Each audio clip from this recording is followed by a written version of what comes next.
Audio Jungle.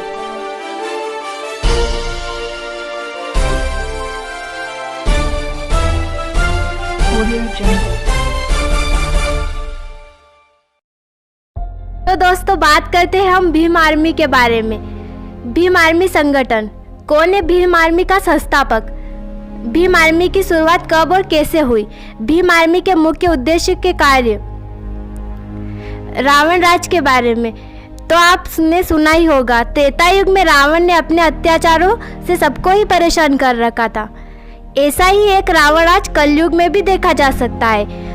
जी हाँ, हम बात कर रहे हैं सहारनपुर में रहने वाले दलित संगठन के युवा नेता रावण की। सहारनपुर का नाम आज से पहले तो कोई जानता ही नहीं था, लेकिन वहां पर उठे बवाल को लेकर और वहां पर बनी भीम आर्मी के नाम से आज सहारनपुर को भारत देश में एक अलग जान पहचान मिल गई है। आखिर क्या है यह भीम आर्मी? आज हम आपको बताएंगे कि भीम आर्मी क्यों बनाई गई, कैसे बनाई गई और क्या काम करती है। हाँ दोस्तों, क्या है भीम आर्मी संगठन? सहारनपुर मैथिली समाज के लोगों पर होने वाले अन्याय को रोकने और उनके समर्थन में बनाई गई एक पार्टी जिसको भीम आर्मी संगठन का नाम दिया गया है। भीम आर्मी सेना को अंबेडकर सेना के नाम से भी जाना जाता है। यह एक व्यक्ति ने दलितों के समर्थन और उनके अधिकारों के हनन को रोकने के लिए बनाई है, जिसमें उसके साथ कई सारे दलित लोग आज के समय से जुड़ चुके हैं। लगभग कुछ साल पहले 2011 में गांव के कुछ दलित युवाओं ने मिलकर चंद्रशेखर के साथ भारत एकता मिशन भीम आर्मी का गठन किया था। यह संगठन सहारनपुर, शामली, यूपी के बहुत सारे संगठनों के बीच अपनी एक खास पहचान बना चुका है। इस संगठन में सोशल मीडिया के जरिए पंजाब और हरियाणा के सिख युवा भी जुड़ चुके हैं। हाँ दोस्तों, तो आपको बता दें कौन है भीम आर्मी का संस्थापक। आपको बता दें कि भीम आर्मी का संस्थापक कोई नेता या अभिनेता नहीं बल्कि एक वकील है, जिसका नाम चंद्रशेखर उर्फ रावण है। इसे आज रावण के नाम से जाना जाता है। इसे आर्मी के संगठन में विनय रतन सिंह ने भी उनका बराबर सहयोग किया।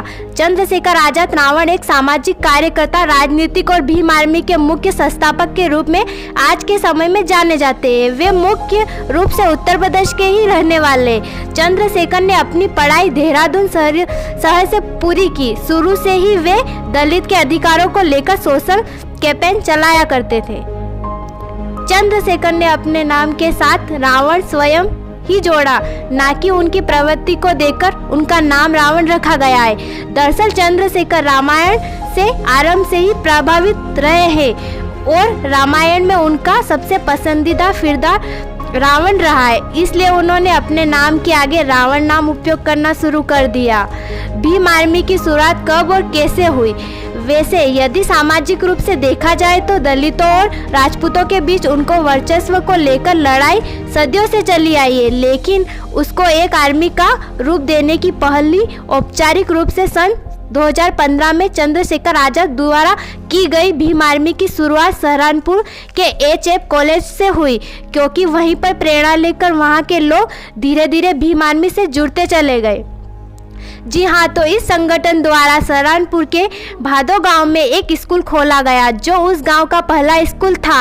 आरंभ से ही यह संगठन दलितों पर होने वाले अत्याचारों के लिए जंग लड़ते आए हैं और उनके लिए विरोध प्रदर्शन भी करते आए हैं, जिससे उनका सभी दलित लोग साथ देते हैं। ऐसा बताया जाता है कि भीम आर्मी बनाने का यह आइडिया छुटमलपुर गांव के एक दलित निवासी को बहुत समय पहले आया था, जिसका नाम सतीश कुमार है।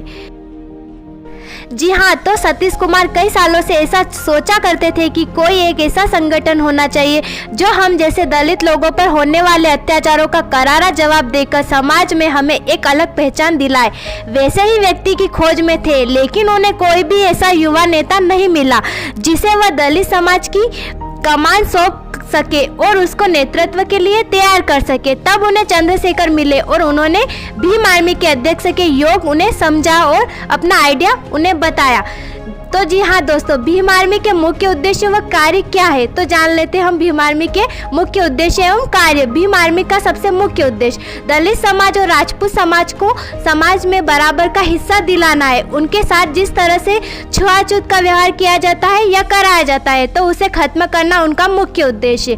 तो जी हाँ, दलित समाज के व्यक्तियों को बराबर से समाज में शिक्षा व सभी प्रकार के बराबर कानून के अधिकारों को दिलाना इस संगठन का उद्देश्य है। उनके मुख्य उद्देश्य में दलित समुदाय के बच्चों को मुफ्त शिक्षा प्रदान कराने का भी उद्देश्य शामिल है।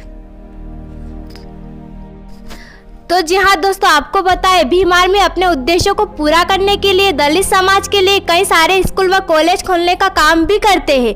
इस संगठन का उद्देश्य यह भी है कि वे कुछ ऐसे लोगों की वित्तीय रूप से सहायता करते हैं जो निर्धन और अपने लिए कुछ भी नहीं कर पाते हैं। वे धन इकट्ठा करके गरीब घर की बेटियों की शादी कराने का भी पुण्य कमाते हैं। उनका मुख्य उद्देश्य गरीब कन्याओं को पढ़ाकर शिक्षा दिलाकर उन्हें विवाहित करना भी है। भीम आर्मी को इस तरह मिल पॉपुलैरिटी। दोस्तों तो बता दें आपको भीम आर्मी को किस तरह मिली पॉपुलैरिटी। जैसा कि हमने बताया कि भीम आर्मी का मुख्य उद्देश्य दलित समुदाय को समाज के में बराबर का सम्मान दिलाना था।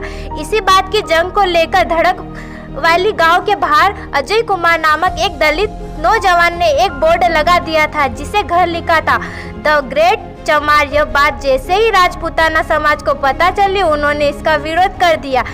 तो राजपूताना समाज के समर्थकों ने जाकर द ग्रेट चमार नामक बोर्ड पर कालिक पोत दी। बस उसके बाद ही दोनों समाज में तू में हो गई और कब यह बातों की लड़ाई मारपीट में बदल गई किसी को पता ही नहीं चला।